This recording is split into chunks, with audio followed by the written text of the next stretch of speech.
उत्तर प्रदेश, बिहार और मध्य प्रदेश के कुछ इलाकों में पुलिस पर पॉलिटिकल प्रेशर होना एक आम बात सी है। और खासकर कि अति पिछड़े इलाकों में जहां बाहुबलियों का दबाव है। आखिर कैसे ये लोग बाहुबली बन जाते हैं?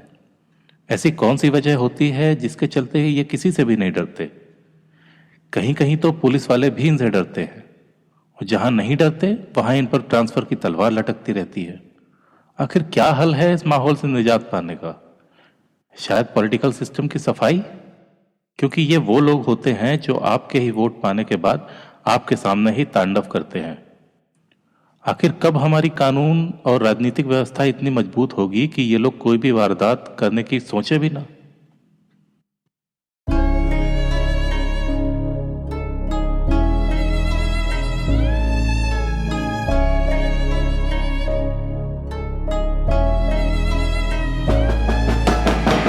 जून 2016 की यह घटना बिहार के बेगूसराय में रिपोर्ट हुई थी। 27 जून की रात जब एक प्रॉपर्टी डीलर अमित कुमार पोद्दार, उनकी पत्नी प्रियंका कुमारी और 4 साल का आर्यन कुमार छत पर सो रहे थे, तो कुछ अज्ञात बदमाशों ने उनके ऊपर अटैक किया था, जिनमें इन तीनों को ही मार दिया गया था। किसी तरह का कोई शोर शराबा ना हो, इसलिए इन तीनों ने इन लोगों का तकिए से दम घोंटकर गला रेत कर मारा था।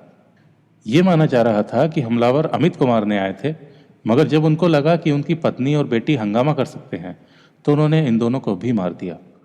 उस रात इन पति पत्नी की शादी की सालगिरह थी, जिसको मनाने के बाद ये लोग अपने बच्चे को लेकर ऊपर सोने चले गए थे। उस समय घर में इन तीनों के अलावा अमित का छोटा भाई सुमित पोद्दार और मां मकान में नीचे थे, और इस पूरी वारदात की कोई भी आहट इन दोनों को नहीं लगी थी। पुलिस का शक पूरी तरह से अमित के व्यवसाय को लेकर था, क्योंकि वो एक प्रॉपर्टी डीलर था, मगर पुलिस के पास फिलहाल इस बात को लेकर कोई भी पुख्ता सबूत नहीं थे। अमित की पत्नी प्रियंका शहर के मोहम्मदपुर के इसी घर में सरस्वती कोचिंग इंस्टीट्यूट नाम से कोचिंग सेंटर चलाती थी, और वो अमित की दूसरी पत्नी थी। प्रारंभिक इन्वेस्टिगेशन में पुलिस का मानना था कि इस हत्या के पीछे इनके परिवार का या फिर कि कोई करीबी व्यक्ति शामिल होगा, क्योंकि जिस तरह से इस घटना को अंजाम दिया गया है वो कोई जानने वाला ही कर सकता है। 27 जून को घटी ये घटना अगले दिन सुबह प्रकाश में आई, जब अमित का छोटा भाई सुमित इन लोगों को ढूंढता हुआ ऊपर छत पर आया। सुबह जब जागे थे हमने देखा कि माँ बोली थी ऊपर जाके देखो, तब कोई उतरा नहीं नीचे। जब हमने जाके देखा खून वगैरह गिरा हुआ था। परिवार में कितने लोग रहते थे? परिवार में सर 5 लोग। तो आप लोग ही रहते हैं? जी, हम उनका छोटा भाई हुए। कैसे हत्या हुआ है? कितने लोगों की हत्या है? क्या कारण है? सर कुछ नहीं हम कह सकते इसके बारे में, हमने किसी को देखा नहीं अभी तक। कितने लोगों की हत्या की है? किस तरह से हत्या हुआ है? 3 लोगों की। इसमें रात में घटना हुई है, और इसमें अमित कुमार, उनकी वाइफ और उनका जो लगता है कि 4 साल का बच्चा है, तीनों की तेज हथियार से हत्या की गई है। घर वालों से जो पूछताछ की जा रही है उसमें लोग बता रहे हैं कि रात में ये छत पे सोए हुए थे, घर का ताला भी लगा हुआ था, लेकिन किसी न किसी तरह से जो भी अपराध कर्मी थे वो घर में आ गए और छत पर आकर तेज हथियार से इन तीनों की हत्या कर दी गई। हत्या के कारण के बारे में हम लोग पता कर रहे हैं। परिवार वालों से जो बातचीत हो रही है उससे ऐसा लग रहा है कि जमीनी विवाद के क्रम में ये घटना हुई है। उसका कहना था कि जब वो छत पर आया तो छत का दरवाजा खुला हुआ था, जबकि आमतौर पर देखा जाए तो छत पर सोने वाला व्यक्ति दरवाजे को अपनी तरफ से बंद करके ही सोता है। तत्कालीन बेगूसराय के एसपी रंजीत कुमार मिश्रा का कहना था कि मामले की छानबीन जारी है और परिवार के नजदीकी लोगों से पूछताछ भी की जा रही है। घटनास्थल से पुलिस को लिक्विड की बोतल्स मिली थी, जिनको फॉरेंसिक टेस्ट के लिए भेज दिया गया था।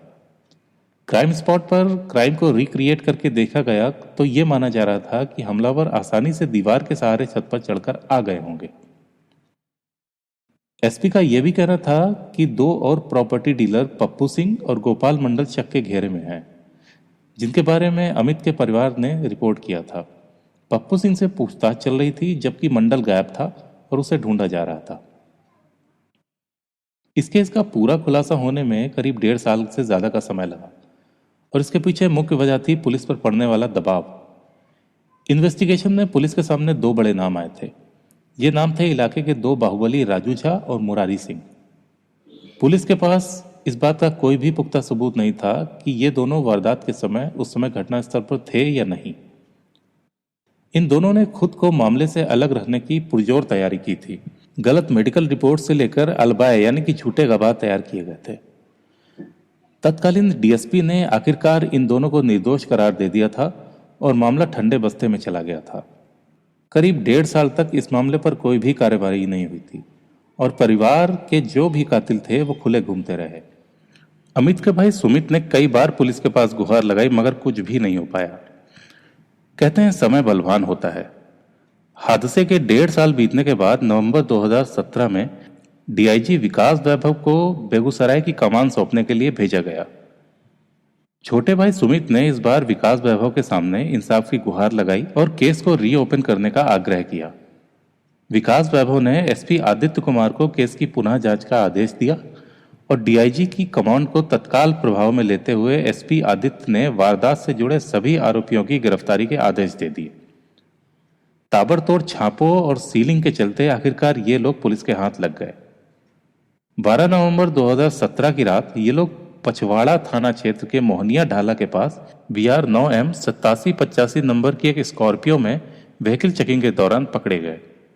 इस स्कॉर्पियो में राजू झा के अलावा हरे राम, प्रेम कुमार चौधरी, संजय कुमार, देवकांत चौधरी और जितेंद्र कुमार मौजूद मिले। तलाशी लेने पर 3 देसी पिस्टल और 4 कारतूस बरामद किए गए। पुलिस का मानना है कि ये लोग किसी और वारदात को अंजाम देने जा रहे थे। राजू झा ने अपना नाम और पहचान भी बदल लिया था मगर वो सफल नहीं हो पाया और पकड़ा गया।